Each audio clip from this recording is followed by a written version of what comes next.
Hello dear students, welcome to BP's Commerce Guide. This is the second video on ratio analysis. তো এখানে আমরা এই second ভিডিওতে ratio অ্যানালিসিসের একটা বেসিক সামস সলভ করব এবং সেখান থেকে ব্যালেন্স শিট প্রিপেয়ার করা শিখব, how to prepare balance sheet from some given ratios and other informations. তো সেখান থেকে আমরা একটা ব্যালেন্স শিট বানানো শিখব। তো ফার্স্ট আমরা একটা প্রশ্ন নিয়ে নিয়েছি। তো সেখানে বলছে কি স্টক ভেলোসিটি বলছে 5 times, capital turnover ratio 2 times, non current assets turnover ratio 5 times, gross profit ratio 20%, debtors velocity 2 months, creditors velocity 90 days, gross profit 75,000, reserve and surplus rupees 30,000, closing stock was 10,000 more than opening stock. তো এই ইনফরমেশনটা দিয়েছে and we have to analyse this information and we have to prepare a balance sheet. এখান থেকে আমরা এই analysis করে তার ব্যালেন্স শিটটা প্রিপেয়ার করব। তো ফার্স্ট আমাদের খুঁজতে হবে যে কোনো একটা রেশিও, পার্টিকুলার কোনো রেশিওর কী ইনফরমেশন আমাদেরকে দিয়ে দিয়েছে। ফার্স্ট আমরা যদি ভালো করে প্রশ্নটার দিকে দেখি, এখানে আমাদের গ্রস প্রফিটটা বলে দিয়েছে, দ্যাট ইজ 75,000 অ্যান্ড এখানে গ্রস প্রফিট রেশিওটা বলে দিয়েছে হুইচ ইজ 20%। তো গ্রস প্রফিট রেশিওর ফর্মুলাটা কি? Gross profit ratio equal to gross profit divided by sales whole into 100। That means আমরা এখান থেকে ভ্যালু অফ সেলসটা পেয়ে যাব। তো ভ্যালু অফ সেলসটা আমরা বের করে নেব। তো ফার্স্ট যে ইনফরমেশনটা দিয়েছে that is gross profit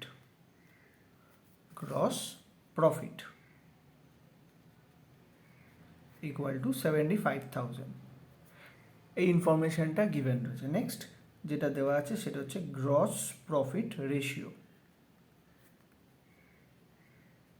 equal to gross profit divided by sales multiply by 100। এটা হচ্ছে জিপি রেশিওর ফর্মুলা। এবার গ্রস প্রফিট রেশিও আমাকে যেটা বলেছে, গ্রস প্রফিট রেশিও এখানে আমাকে যেটা প্রশ্নে বলে দিয়েছে দ্যাট ইজ 20%। তো that is gross profit ratio equal two 20% equal to gross profit হচ্ছে আমার 75,000 ডিভাইডেড বাই সেলস। যেহেতু আমরা এখানে 20% লিখেছি, এখানে মাল্টিপ্লাই বাই 100টা আমরা এখানে কিন্তু আর লিখবো না। নেক্সট এবারে ক্রস মাল্টিপ্লিকেশন হবে, তো সেলসটা পাশে চলে আসবে, 75,000 ডিভাইডেড বাই 20% হয়ে যাবে, এটা ক্রস মাল্টিপ্লিকেশন হয়ে নিচে চলে আসবে। দ্যাট মিনস 75,000 ডিভাইডেড বাই 20% করলে আসছে সেলসের ভ্যালু আসছে 3,75,000। তো সেলস ভ্যালু হয়ে গেল 3,75,000। এখান থেকে আমরা সেলস পেয়ে গেছি। এখান থেকে আমরা আরও একটা জিনিস পেয়ে যাব, যেহেতু আমাদের গ্রস প্রফিট রেশিওটা আমাদের দ্যাট ইজ 20% বলে দিয়েছে, that means sales value of sales হচ্ছে 100।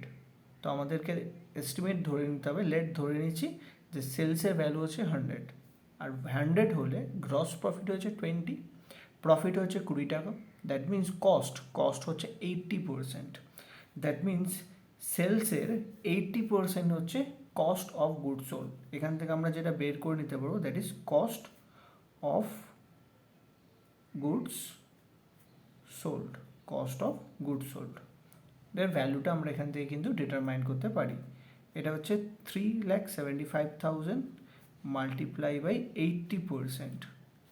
তো এটা কীভাবে পাওয়া গেল না, এখানে আমাদের সেলসের ভ্যালুটা বলে দেওয়া ছিল না, এখানে সেলস আর গ্রস প্রফিট হচ্ছে 20%। দ্যাট মিনস 100 রুপিস সেল হলে 20% হচ্ছে তার প্রফিট, মানে 20 টাকা প্রফিট হয়। That equals to, that means cost হচ্ছে 80 রুপিস, তাহলে ভ্যালু অফ গুডসের কস্ট হচ্ছে 80 রুপিস। দ্যাট মিনস সেটাই আমাদের কস্ট অফ গুডস সোল্ড, তার 3,75,000 into 80%। That means cost of goods sold যেটা আসছে সেটা হচ্ছে 3 লাখ। তো ফার্মের কস্ট অফ গুডস সোল্ড হচ্ছে 3 লাখ। এখান থেকে আমরা কস্ট অফ গুডস সোল্ড বের করে নিয়েছি। নেক্সট আমরা কি করব, স্টক ভেলোসিটির ফর্মুলা কি? ফার্স্ট স্টক ভেলোসিটির ফর্মুলা যদি আমরা বলি, স্টক ভেলোসিটির ফর্মুলা হচ্ছে cost of goods sold divided by average stock, এটা হচ্ছে ফর্মুলা। তাহলে এবারে আমরা স্টক ভেলোসিটিতে বা স্টক টার্নওভার রেশিওতে চলে আসছি। স্টক ভেলোসিটি ইকুয়াল টু বলছে 5 টাইমস। এবার আমরা ফর্মুলাটা পুট করছি, cost of goods sold that is COGS divided by average stock equal to 5। এখান থেকে আমরা কি পেয়ে যাব, এখান থেকে আমরা অ্যাভারেজ স্টকসের ভ্যালুটা পেয়ে যাব। অ্যাভারেজ স্টকসের value, average stocks equal to cost of goods sold divided by 5। তো কস্ট অফ গুডস সোল্ড হচ্ছে 3 lakh, that means 3 lakh divided by 5, 3 lakh divided by 5 that is equal to 60,000। That means average stocks হচ্ছে এখানে আমাদের 60,000। নাও average স্টকসের মানেটা কি? Average স্টকসের মানে হচ্ছে how to find average stock. Average stocks equal to opening stock plus closing stock whole divided by 2, opening stock plus closing stock whole divided by 2। And এবার আমাকে কী করতে হবে, প্রশ্ন কোশ্চেন পেপারটা কী আছে দেখে নিতে হবে। Closing stock was 10,000 more than opening stock. Closing stock কি ওপেনিং স্টকসের থেকে 10,000 বেশি আছে। দ্যাট মিনস লেট, আমরা ধরে নিচ্ছি let opening stock equal to X, opening stock equal to X. Now closing stock, এখানে ক্লোজিং স্টক কী বলছে, closing stock was 10,000 more than opening stock. তো closing stock equal to X plus 10,000, opening stock থেকে 10,000 বেশি। তো এখান থেকে আমরা ওপেনিং আর ক্লোজিং স্টকের ভ্যালুগুলো পেয়ে গেছি। এই ভ্যালুটা কী করব, আমরা অ্যাভারেজ স্টকসের ফর্মুলার মধ্যে পুট করে নেবো। দ্যাট মিনস অ্যাভারেজ স্টকস আমরা একটু আগে বার করে নিয়েছিলাম। অ্যাভারেজ স্টকস আমাদের বেরিয়েছিল 60,000। দ্যাট মিনস আমরা এই ফর্মুলার মধ্যে কী করব, ভ্যালুগুলো পুট করব। তো অ্যাভারেজ স্টক হচ্ছে 60,000 ইকুয়াল টু হচ্ছে opening stock plus closing stock. Opening stock আমার এক্স প্লাস ক্লোজিং স্টক হচ্ছে X plus 10,000, now whole divided by 2। তো এখান থেকে কী করতে হবে আমাদের, এটা ক্রস মাল্টিপ্লিকেশন হয়ে যাবে, 60,000 2 করলে or 1,20,000 equal to X plus x 2x plus 10,000। এবার এটাকে আমাদের সলভ করতে হবে। এখানে প্লাস 10,000 আছে, সাইড চেঞ্জ করলে এটা মাইনাস 10,000 হয়ে যাবে। তাহলে হচ্ছে 2x ইকুয়াল টু 1,20,000 থেকে এই ভ্যালুটা যদি মাইনাস করে দিই, -10,000 করি, তাহলে হচ্ছে 1,10,000, 1,10,000। That means 1,10,000 divided by 2। তো ভ্যালু এক্সের ভ্যালু আসছে 55,000 ডিভাইড করে। তা এক্স মানে হচ্ছে আমার ওপেনিং স্টক, তাহলে 55,000 হচ্ছে আমার ওপেনিং স্টক। 55,000 ইকুয়াল টু হচ্ছে আমার ওপেনিং স্টক। নাও ক্লোজিং স্টকসের ভ্যালু কীভাবে পাওয়া যাবে না, এক্স প্লাস 10,000। তো ওপেনিং স্টকস আমার হচ্ছে 55,000, তাহলে এইটার মধ্যে যদি আমি ভ্যালুটা পুট করি, দ্যাট মিনস 55,000 হচ্ছে এক্সের value plus 10,000, that is equal to 65,000। তার মিনস ক্লোজিং স্টকসের ভ্যালু হচ্ছে 65,000। এখান থেকে আমরা ক্লোজিং স্টকসের ভ্যালুটা বের করলাম, which is equal to 65,000। Now next, তো আমরা নেক্সট আবার প্রশ্নের মধ্যে ফেরত আসছি। তো নেক্সট আমাদের কি দেওয়া আছে, নেক্সট আমাদের যেটা বলে দেওয়া আছে দ্যাট ইজ ডেটার্স ভেলোসিটি। নেক্সট যেটা আমাদের বলা আছে ডেটার্স velocity.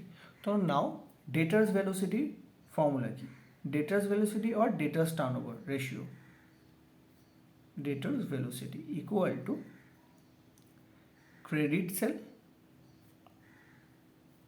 Divided by average debtors, এটা হচ্ছে ফর্মুলা।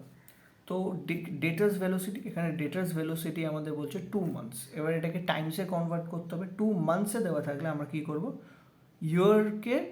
ইয়ার হচ্ছে 12 months, তো 12 divided by 2 that means 6 times. তো ইয়ারে ডেটার্স 6 টাইম রোটেট হচ্ছে, ইকুয়াল টু ক্রেডিট সেলস। এবার ক্রেডিট সেলসের ভ্যালু আমরা ফার্স্টে ডিটারমাইন করে ফেলেছিলাম। তো ক্রেডিট সেলসের ভ্যালু আমাদের কত ছিল? সেলসের ভ্যালু ছিল 3,75,000। তো আমরা এখানে ক্রেডিট সেলসের ভ্যালুটা পুট করে দেবো, that is 3,75,000 divided by average debtors. এখান থেকে আমরা অ্যাভারেজ ডেটার্স বা ডেটার্সের ভ্যালুটা ক্যালকুলেট করে ফেলতে পারি। তো ডেটার্স equal to 3,75,000 divided by 6. 3,75,000 divided by 6. That is debtors এর ভ্যালু আসছে 62,500। তো এখান থেকে আমাদের ডেটার্স এর ভ্যালু পাওয়া গেছে। নেক্সট আমরা আসছি ক্রেডিটার্স ভেলোসিটি। ক্রেডিটার্স ভেলোসিটি বলছে 90 ডেজ। নাও আমরা ক্রেডিটার্স ভেলোসিটিটাকে বের করব।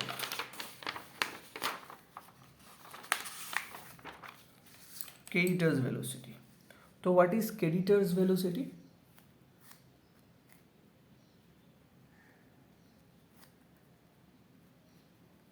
Creditors velocity equal to credit purchase. Creditors velocity বা creditors turnover ratio formula হচ্ছে credit purchase divided by average creditors or average payables, যেটা ইচ্ছা। এখানে আমাদের ক্রেডিটার্সের ভ্যালু বেরোবে। তো ক্রেডিটার্স ভেলোসিটি এখানে বলেছে, ক্রেডিটার্স ভেলোসিটি এখানে আমাদের কত বলেছে? 90 ডেজ। তো এবার আমরা এটাকে ডেজে যেহেতু দেওয়া আছে, এখানে টাইমসে কনভার্ট করতে হবে। টাইমসে কনভার্ট করতে হলে এখানে আমরা কি করব? এটাকে 360 ডেজ হিসাবে ক্যালকুলেট করব। এখানে আমরা ক্রেডিটার্সের যে ভ্যালুটা আছে সেটা আমরা ক্যালকুলেট করব কততে? 90 ডেজ বলেছে। 90 days or 3 months. 90 days equal to 3 months হতে পারে। তো আমরা 3 মান্থস ধরে নিচ্ছি। তাহলে 12 divided by 3 that is equal to 4। তো ক্রেডিটার্স ভেলোসিটি হয়ে গেল 4। তো আমাদের এখানে এক্সাম হলে যেটা ক্রেডিটার্স ভেলোসিটি এখানে 90 ডেজ দেওয়া ছিল, তাহলে সেটাকে আমি 90 ডেজকে কনভার্ট করলে হয় 3 মান্থস। তো 3 মান্থসে কনভার্ট করে নিচ্ছি, দ্যাট ইজ 4। এবার 3 মান্থস হয়ে গেলে এবার আমরা কী করবো? সেটাকে টাইমসে কনভার্ট করতে কী করতে হবে? 12 মান্থস ডিভাইডেড বাই 3 করে নিতে হবে, that means 4 Times equal to credit purchase. এবার আমাকে ক্রেডিট পারচেস বের করতে হবে। ক্রেডিট পারচেস কীভাবে পাওয়া যায়? তো ক্রেডিট পারচেস বের করার জন্য আমাদেরকে একটা ফর্মুলা ইউজ করবে, that is COGS, cost of goods sold. COGS equal to cost of goods সোল্ডের যে ফর্মুলাটা আছে সেটা আমরা use. Cost of goods sold equal to opening stock plus purchase minus closing stock. তো opening stock and closing stock ভ্যালুগুলো আমরা জানি, কস্ট অফ গুডস সোল্ডের ভ্যালু আমরা জানি। তো first cost of goods sold equal to 3 lakh. তো cost of goods sold equal to 3 lakh equal to first opening stock. Now opening stock আমরা বের করেছিলাম 55,000 আর ক্লোজিং স্টক ইকুয়াল টু 65,000।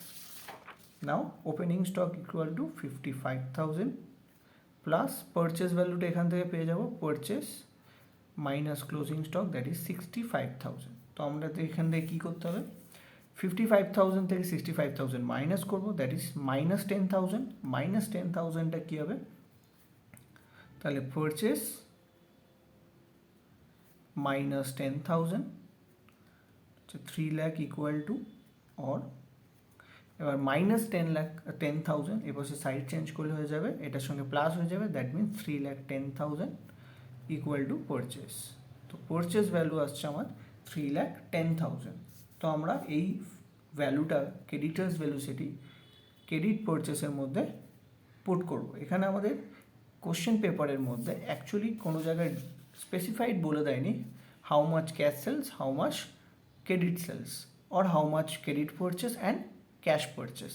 তো এখানে পার্টিকুলারলি পার্সেন্টেজটা মেনশন করা নেই। যেহেতু মেনশন করা নেই, আমরা কি করব না, আমরা এখানে যেটা পারচেস বেরিয়েছে সেই ফুল অ্যামাউন্টটাই ক্রেডিট পারচেস হিসেবে ক্যালকুলেট করব, that is 3,10,000 divided by creditors. তো এখান থেকে যদি আমরা ক্রেডিটার্সের ভ্যালু পেয়ে যাব, creditors equal to 3,10,000 divided by 4.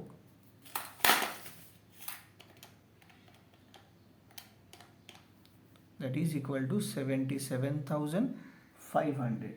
তো ক্রেডিটার্সের ভ্যালু এখান থেকে আমরা পেলাম 77,500.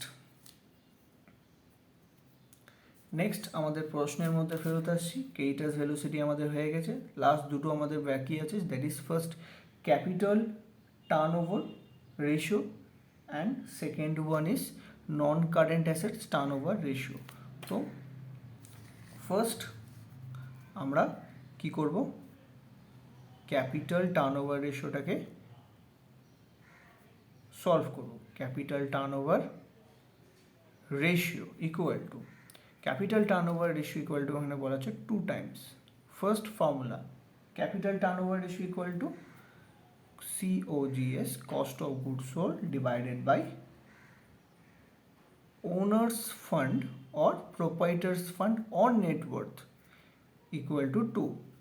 তো এখানে ফার্স্ট আমাদের কস্ট অফ গুডস সোল্ডটা বলে দেওয়া আছে। কস্ট অফ গুডস সোল্ড আমাদের কত বের করেছিলাম, cost of goods sold that is equal to 3 lakh. তো কস্ট অফ গুডস সোল্ড হচ্ছে আমাদের 3 lakh, 3 lakh divided by 2 equal to owner's fund. That means owner's fund equal to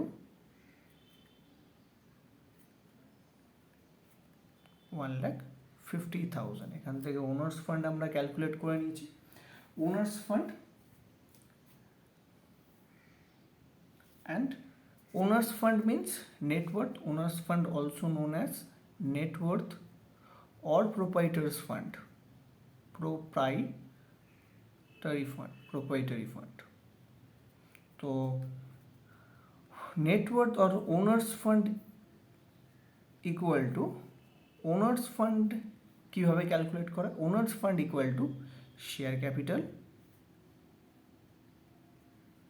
plus reserve. Owners fund কীভাবে calculate করা হয় বা নেটওয়ার্থ কীভাবে ক্যালকুলেট করা হয়, share capital plus reserve minus fictitious assets. যেহেতু আমার এখানে স্পেসিফাই করে দেওয়া নেই কতটা ফিকটিসিয়াস অ্যাসেটস আছে, তাহলে আমরা ধরে নিচ্ছি কোম্পানিতে কোনো ফিকটিসিয়াস অ্যাসেটস নেই। তাহলে ওনার্স ফান্ডের ভ্যালুটা কত, 1,50,000, যার মধ্যে যেখানে আমাদের শেয়ার ক্যাপিটাল প্লাস রিজার্ভ, এখানে কোশ্চেন পেপারের মধ্যে আমাদের রিজার্ভের ভ্যালুটা কি বলে দেওয়া আছে, রিজার্ভ ইকুয়াল টু 30,000। তো আমরা রিজার্ভের ভ্যালুটা বসিয়ে নিচ্ছি 30,000। তো আমরা এখান থেকে শেয়ার ক্যাপিটালের ভ্যালুটা পেয়ে যাব, share capital equal to 1,50,000 minus 30,000 করলে আসছে 1,20,000। তো শেয়ার ক্যাপিটালের ভ্যালু আসছে 1,20,000। তো এখান থেকে ওনার্স ফান্ড থেকে আমরা শেয়ার ক্যাপিটালের ভ্যালুটাও পেয়ে গেছি, রিজার্ভ অ্যান্ড সারপ্লাসের ভ্যালুটাও পেয়ে গেছি। লাস্ট যে আমাদের ফর্মুলাটা আছে বা লাস্ট যে রেশিওটা, that is non current assets turnover ratio. তো নন কারেন্ট অ্যাসেটস টার্নওভার রেশিওর ফর্মুলাটা কি,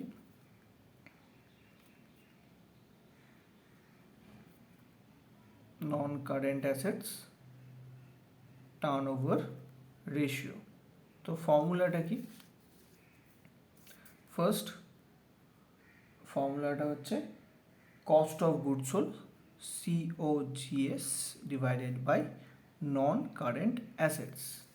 তো non current assets turnover ratio আমাকে যেটা বলে আছে that is 5 times. Non current assets turnover ratio আমাকে কত বলেছে, 5 times. or cost of goods sold that is 3 lakh divided by non-current assets equal to turnover ratio ছিল 5 times, that means non-current assets equal to 3 lakh divided by 5, that is equal to 60,000.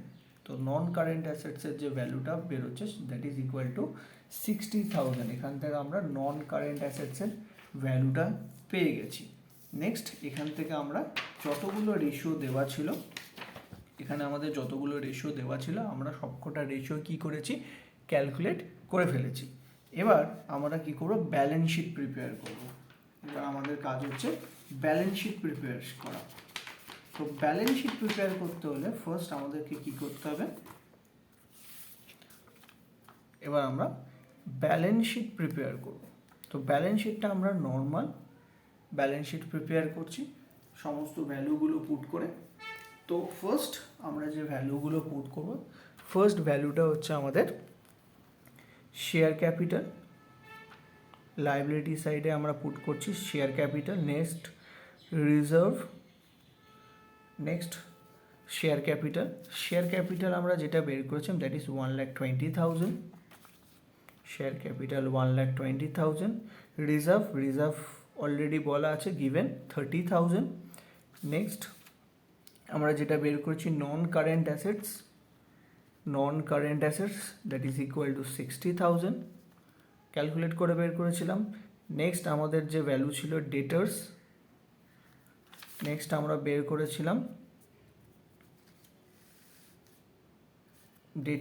ডেটার্সের ভ্যালুটা আমাদের ছিল ডেটার্স equal to 62,500। ডেটার্সের value আমাদের দেওয়া আছে 62,500, ডেটার্সের value বসিয়ে নিচ্ছি 62,500। Next আমাদের ক্লোজিং স্টক আসবে, closing stock equal to 65,000, closing stock equal to 65,000। Next আমাদের যেটা আছে,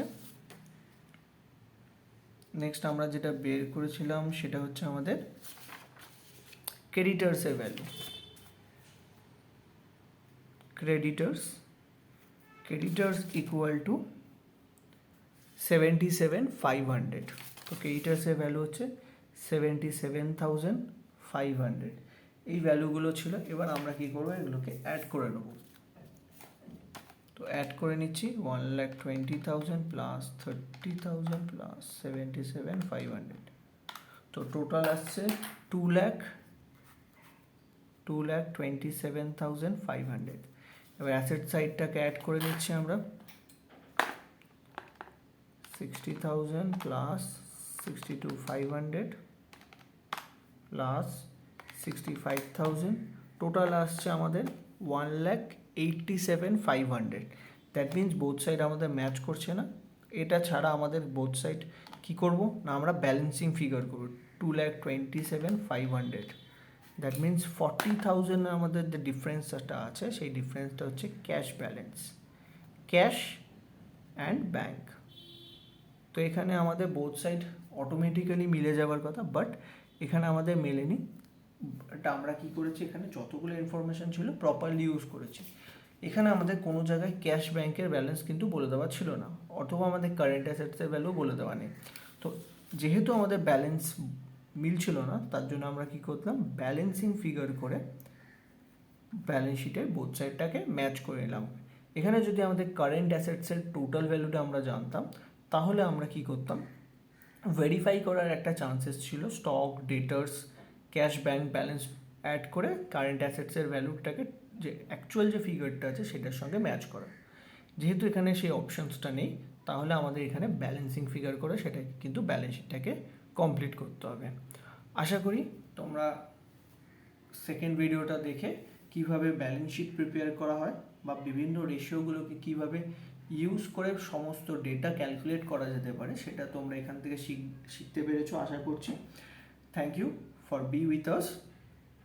আর এই পার্টিকুলার ভিডিওটার যে কোশ্চেন পেপার অ্যান্ড যে সলিউশন শিটটা আছে সেটা কিন্তু তোমরা আমাদের ওয়েবসাইটে পেয়ে যাবে, লিঙ্ক আমরা ডেসক্রিপশন বক্সে দিয়ে দেবো।